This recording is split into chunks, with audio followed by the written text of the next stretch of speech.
Assalamualaikum warahmatullahi wabarakatuh. Kembali lagi di channel A Slice of Science. Kita masih membahas bab 1, Hakikat Ilmu Sains dan Metode Ilmiah. Kali ini kita akan fokus pada materi metode ilmiah. Sebelumnya, coba perhatikan gambar berikut. Ada seorang ilmuwan dan juga ada seorang detektif. Apa persamaan dari kedua gambar ini? Kira-kira kalian punya gambarannya atau tidak? Yang akan kita pelajari kali ini adalah metode ilmiah. Di metode ilmiah ini terbagi menjadi dua bagian. Ada merancang percobaan dan juga membuat laporan percobaan. Sebenarnya apa sih yang dimaksud dengan metode ilmiah itu? Metode ilmiah adalah cara atau pendekatan yang dipakai dalam penelitian suatu ilmu. Metode ilmiah terdiri dari beberapa tahapan. Yang pertama ada melakukan pengamatan atau observasi, membuat hipotesis dan mengidentifikasi variabel, membuat rancangan percobaan, melakukan eksperimen atau percobaan, mengumpulkan dan menyajikan data, dan yang terakhir adalah menarik kesimpulan. Nah, keenam metode ilmiah ini harus selalu digunakan oleh ilmuwan untuk melakukan suatu penelitian. Mari kita bahas satu persatu mulai dari melakukan pengamatan atau observasi. Pengamatan dilakukan menggunakan panca indera, termasuk ketika melakukan pengukuran dengan alat ukur yang sesuai. Pengamatan ini bertujuan untuk mendapatkan informasi atau data. Dari pengamatan tersebut akan didapatkan permasalahan yang harus diselesaikan melalui percobaan atau melalui eksperimen. Dalam pengamatan terdapat dua jenis. Yang pertama adalah pengamatan kualitatif, yang hasilnya hanya berupa deskripsi menggunakan kata-kata. Contohnya, ketika kalian mengamati tanaman bunga yang ada di pot, maka hasil pengamatannya adalah bunganya berwarna merah, batangnya berwarna hijau, terdapat duri di batangnya, atau mungkin nanti juga potnya berbentuk lingkaran, warnanya hitam, dan lain sebagainya.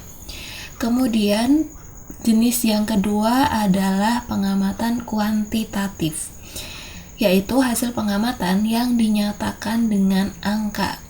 Contohnya, ketika mengamati tanaman bunga di dalam pot, hasil pengamatannya adalah bunga yang mekar sebanyak 2 buah, yang masih kuncup 6 buah, kemudian daunnya berjumlah 56 lembar. Tinggi tanamannya misalnya 15 cm, itu juga merupakan hasil pengamatan dari kuantitatif. Bisa dimengerti ya? Berikutnya, membuat hipotesis dan mengidentifikasi variabel. Hipotesis merupakan perkiraan atau dugaan sementara dari tujuan percobaan yang akan diselidiki. Hipotesis ini harus didukung dengan alasan yang ilmiah atau logis. Contohnya, ketika kalian melihat ada awan mendung, maka kalian akan berhipotesis atau akan menduga bahwa selanjutnya akan turun hujan.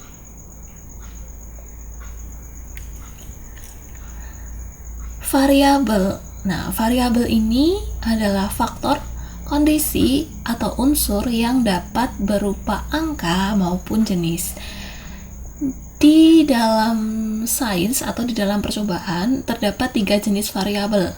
Ada variabel bebas, yaitu suatu faktor yang dianggap dapat menentukan variabel lainnya. Yang kedua, ada variabel terikat, yaitu gejala yang muncul atau berubah dalam pola yang teratur dan dapat diamati. Sedangkan yang ketiga adalah variabel kontrol atau faktor yang dibuat tetap sama selama percobaan berlangsung. Lanjut, ada membuat rancangan percobaan. Dalam membuat rancangan percobaan, terdapat tahap-tahapan yang perlu kalian perhatikan. Yang pertama, kalian harus menentukan tujuan percobaan dari hasil pengamatan. Kalian harus menuliskan hipotesis dari hasil pengamatannya,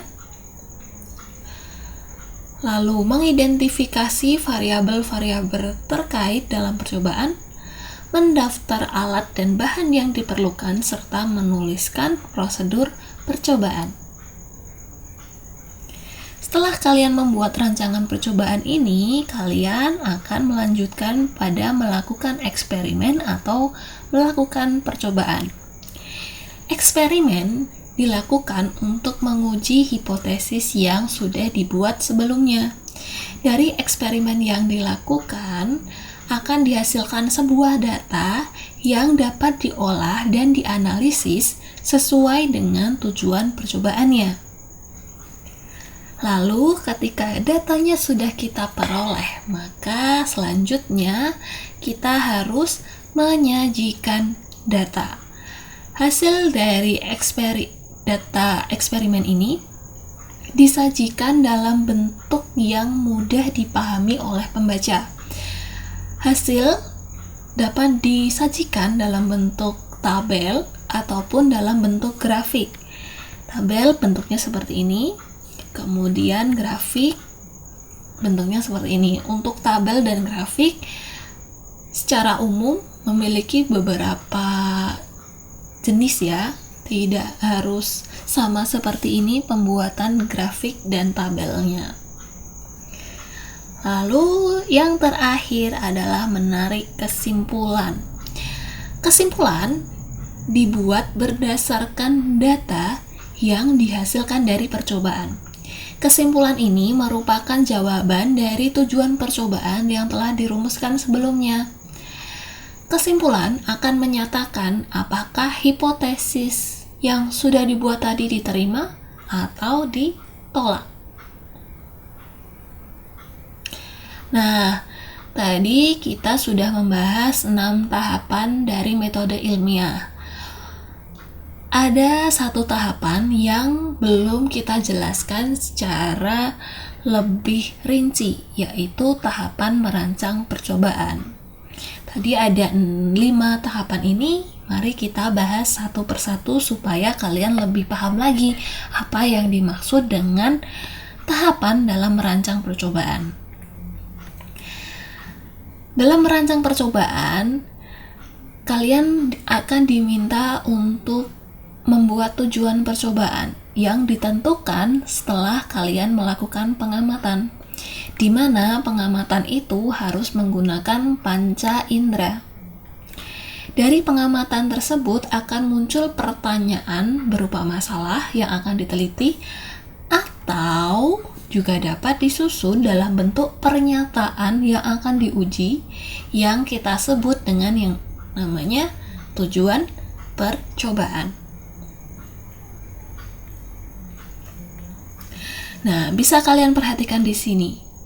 Ketika kalian atau seorang ilmuwan atau bisa jadi detektif berada di tempat kejadian perkara, kemudian melakukan olah TKP, tentu detektif ini atau orang ini akan melakukan pengamatan dengan detail, menggunakan semua panca inderanya supaya data yang dihasilkan lebih detail atau lebih rinci hasilnya, sehingga akan memunculkan banyak bukti-bukti dan bisa menyimpulkan nanti apa penyebab dari kejadian tersebut. Nah, Kita lanjutkan. Yang langkah pertama adalah menentukan tujuan percobaan. Tujuan percobaan ini harus dapat diuji dan harus dapat dilakukan. Jadi tidak boleh berupa asumsi atau opini pribadi. Contohnya, ketika kamu mengamati kebun di rumahmu dan menemukan adanya tanaman kacang hijau. Saat kamu amati, ternyata tanaman kacang hijau itu ada yang berada di tempat yang terang, tanpa peneduh, itu lebih tinggi dibandingkan tanaman kacang hijau yang berada di tempat yang agak teduh, yang rimbun. Kira-kira kenapa ya?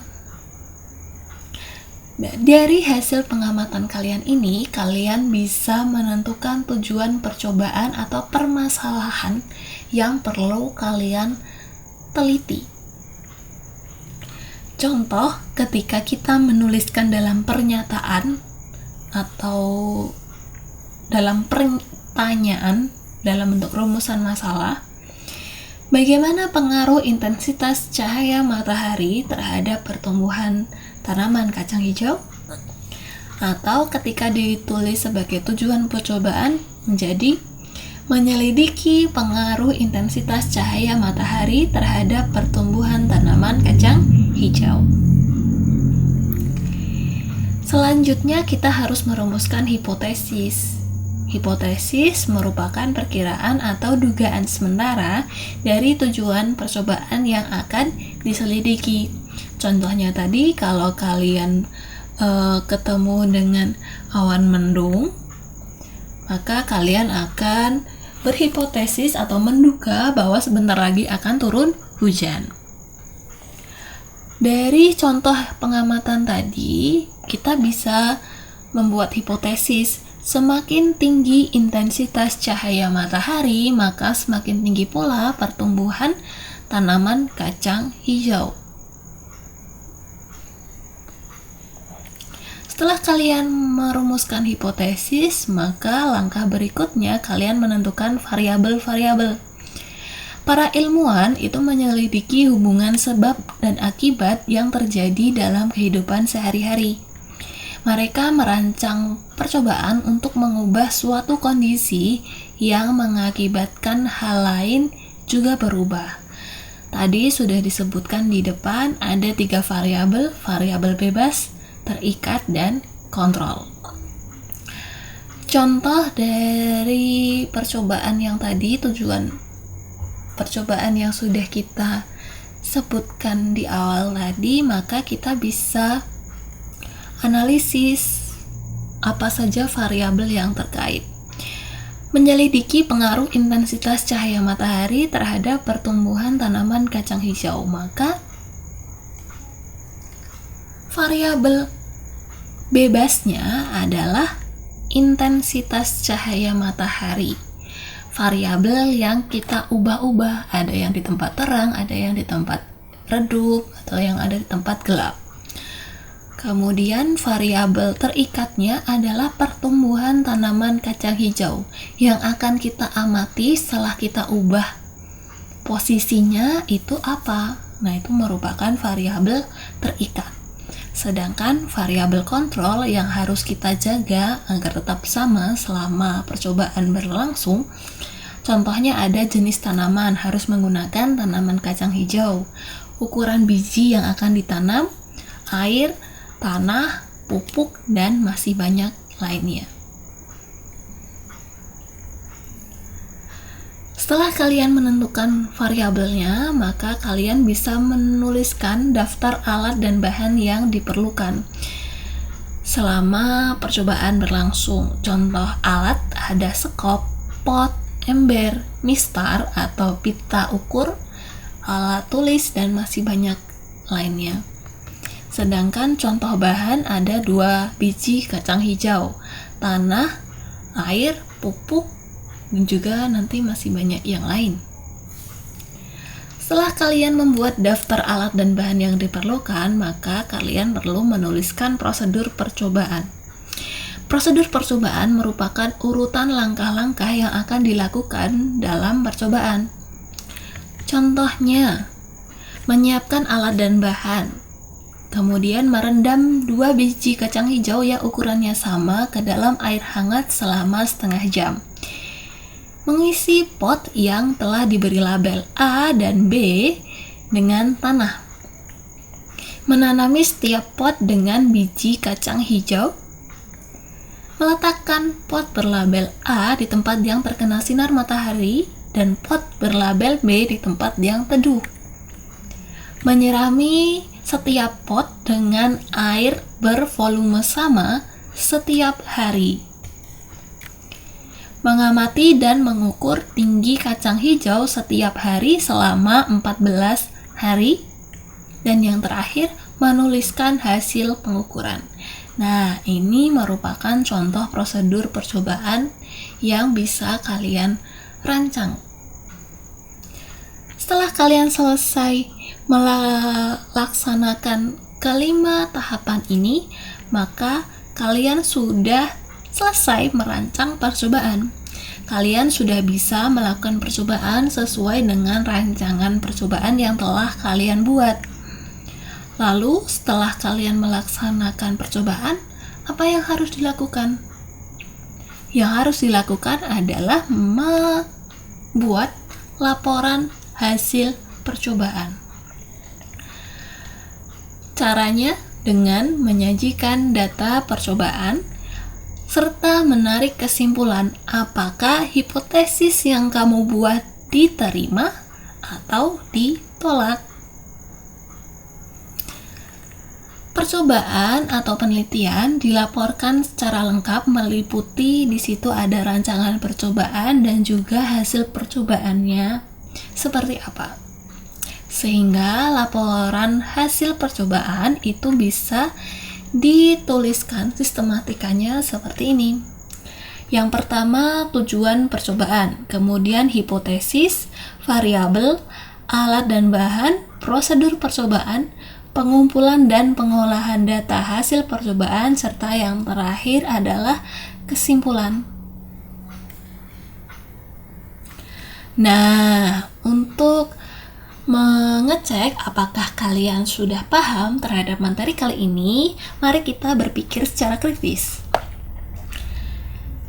Dalam suatu percobaan yang bertujuan untuk menyelidiki apakah banyaknya pupuk yang ditambahkan mempengaruhi pertumbuhan tanaman menjadi lebih besar, coba kalian tentukan hipotesis dari percobaan ini, variabel bebasnya, cara mengukur variabel terikatnya, serta variabel kontrol dalam percobaan ini. Minimal kalian menyebutkan 3 variabel kontrol.